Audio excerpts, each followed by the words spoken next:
നമസ്കാരം. ശങ്കരാചാര്യന്മാർ പറഞ്ഞത് അയോധ്യയിൽ കൗസല്യയുടെ മടിയിൽ ഇരിക്കേണ്ട രാമനാണെന്നല്ലേ എന്ന മാധ്യമപ്രവർത്തകന്റെ ചോദ്യത്തിന് അയോധ്യയുടെ മണ്ണിൽ നിന്നുകൊണ്ട് അമൃത സ്വരൂപാനന്ദപുരി നൽകിയത് ഒരു കിടിലൻ മറുപടി. അയോധ്യയിൽ പ്രാണപ്രതിഷ്ഠാ ചടങ്ങിനെത്തിയ അമൃതാനന്ദമയി മഠം വൈസ് ചെയർമാൻ സ്വാമി അമൃത സ്വരൂപാനന്ദപുരിയുടെ മാസ് മറുപടിയിൽ ഇടത് ചായ്വുള്ള മാധ്യമപ്രവർത്തകനെ തിരിച്ചടി. കുഞ്ഞെപ്പോഴും അമ്മയുടെ മടിയിലല്ലോ ഇരിക്കുന്നത്. കുഞ്ഞ് എപ്പോഴും പിച്ച് വെച്ച് നടക്കും, മുട്ടിലിഴയും, ഒറ്റയ്ക്ക് നടന്നു പോകും, ഉരുണ്ടു വീഴും. അതുകൊണ്ട് കൗസല്യയുടെ മടിയിലിരിക്കുന്ന രാമരൂപം വേണം എന്ന കാഴ്ചപ്പാടിന് വലിയ പ്രാധാന്യമുണ്ടെന്ന് തോന്നുന്നില്ല. ഓരോരുത്തർക്കും അവരവരുടേതായ അഭിപ്രായം പ്രകടിപ്പിക്കാനുള്ള സ്വാതന്ത്ര്യമുണ്ട്. സ്വാമി അമൃത സ്വരൂപാനന്ദപുരി പറയുന്നു, ബാലരൂപം എന്നത് വലിയൊരു പ്രാധാന്യമുണ്ട്.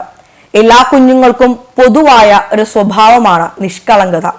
കുഞ്ഞെ ലോകത്തെ കാണുന്നത് അത്ഭുതത്തോടെയാണ്. പിന്നെ നിശ്ചയദാർഢ്യം ഒരു കുഞ്ഞിനുള്ള ഗുണമാണ്. 365 ദിവസം നടക്കാൻ ശ്രമിച്ചു, ഒരു 3000 തവണ ഞാൻ വീണു, അതുകൊണ്ട് ഇനി ഞാൻ നടക്കാൻ ശ്രമിക്കുന്നില്ല എന്നൊന്നും ഒരു കുഞ്ഞും പറയില്ല. പിന്നെ നിഷ്കളങ്കത, സ്നേഹം എന്നിവ കുഞ്ഞിനുള്ള വലിയ ഗുണങ്ങളാണ്. അതുകൊണ്ട് ഈ ബാലരൂപം വലിയൊരു സന്ദേശം ലോകത്തിന് നൽകുന്നുണ്ട്. അത് ഇന്നത്തെ കാലഘട്ടത്തിന് വലിയ ആവശ്യവുമാണ്. അമൃത സ്വരൂപാനന്ദപുരി പറയുന്നു, KS ചിത്ര രാമനാമജപം നൽകിയതിനെ തുടർന്ന് വലിയ ബഹളം സമൂഹമാധ്യമങ്ങളിൽ നടന്നിരുന്നു. സ്വാമിജി അത് ശ്രദ്ധിച്ചിരുന്നു എന്ന മാധ്യമ പ്രവർത്തകന്റെ ചോദ്യത്തിന് നല്ലൊരു അസൽ മറുപടിയാണ് സ്വാമി നൽകുന്നത്. ഞാൻ അതിനൊന്നും വലിയൊരു ഗൗരവം നൽകുന്നില്ല.